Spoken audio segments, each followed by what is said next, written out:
Hello friends, ഇന്നത്തെ നമ്മുടെ video എന്ന് പറയുന്നത് ഒരു ചക്കിടലാണ്. ഈ വീഡിയോയുടെ പ്രത്യേകത എന്താണെന്ന് വെച്ച് കഴിഞ്ഞാൽ വർഷങ്ങളായിട്ട് ഞങ്ങളുടെ വീട്ടിൽ കായ്ക്കാതെ നിന്നിരുന്ന പ്ലാവായിരുന്നത്. ഈ വർഷം എന്താണെന്നറിയില്ല, അതിലൊരു ചക്കിണ്ടായി. ആ ചക്കയാണ് ഈ കാണുന്നത്. അപ്പോൾ എന്തായാലും ഒരു ചക്കിണ്ടായ ആ ഒരു സന്തോഷത്തിൽ ഞങ്ങൾ അതങ്ങോട്ട് പറിക്കാമെന്ന് കരുതി. അപ്പോൾ ചേട്ടൻ ചക്ക പറിച്ച് താഴെ ഇട്ടിട്ടുണ്ട്. നല്ലൊരു വലിയ ചക്കയാണ്, ആകെ ഒരു ചക്ക ഉണ്ടായിട്ടുള്ളൂ കേട്ടോ. അപ്പോൾ അതിൻ്റെ ഒരു സന്തോഷവും എന്താ പറയുക, ഒരു ആഹ്ലാദമൊക്കെ ഉണ്ട്. അപ്പോൾ ചക്ക അവിടെ നിന്ന് എടുത്ത് നമുക്കിഞ്ഞത് വെട്ടിപ്പൊളിക്കാം. അപ്പോൾ മോളും അമ്മാമ്മയും എല്ലാവരും ചക്ക കാണാൻ വേണ്ടിയിട്ട് വന്ന് നിൽക്കുകയാണ്. കാരണം ആദ്യമായിട്ടുണ്ടായ ചക്കയല്ലേ. അപ്പോൾ ഇളയാളും വന്നിട്ടുണ്ട്. അപ്പോൾ രണ്ടുപേരും കൂടി ചക്കയമ്മ തൊട്ടൊക്കെ നോക്കിയാണ്. അപ്പോൾ നമ്മളത് ഇനി ചക്ക മുറിച്ച് എന്തായാലും ഉണ്ടായ ചക്കയല്ലേ, അപ്പോൾ ആ ചക്ക നമ്മൾ കൂട്ടാൻ വയ്ക്കാമെന്ന് കരുതിയിട്ടോ. അപ്പോൾ ഒരു കഷ്ണം ചക്ക നമ്മൾ അതിൽ നിന്ന് മുറിച്ചെടുത്തിട്ടുണ്ട്. എന്നിട്ട് ആ ചക്ക നമ്മൾ കൂട്ടാൻ വയ്ക്കാൻ പോവുകയാണ്.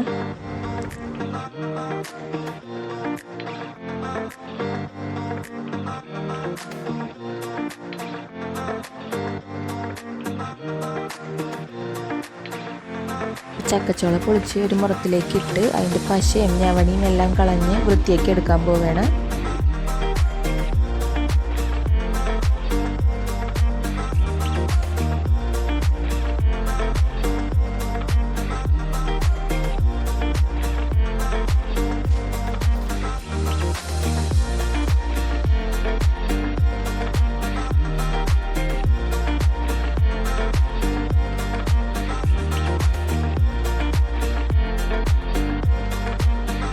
ചക്കച്ചോള നല്ലപോലെ വൃത്തിയാക്കി എടുത്തിട്ടുണ്ട്. ഇനി ഇത് നമുക്ക് ചെറിയ കഷ്ണങ്ങളായിട്ട് മുറിച്ചെടുക്കാം.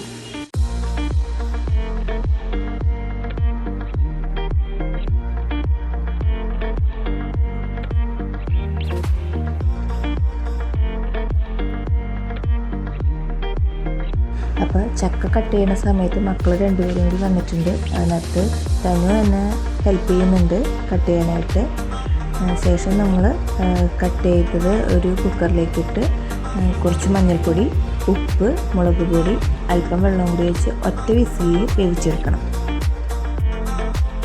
ചക്ക വേവിച്ചതിന് ശേഷം ഒരു പാൻ അടുപ്പിൽ വെച്ച് വെളിച്ചെണ്ണ ഒഴിച്ച് ചൂടായി വരുമ്പോൾ അതിലേക്ക് ഉള്ളിയും മുളകും ചതച്ച് ചേർത്ത് നല്ലപോലെ വഴറ്റിയെടുക്കുക. ശേഷം അതിലേക്ക് വേവിച്ച ചക്ക കൂടി ചേർത്ത് മിക്സ് ചെയ്യുക.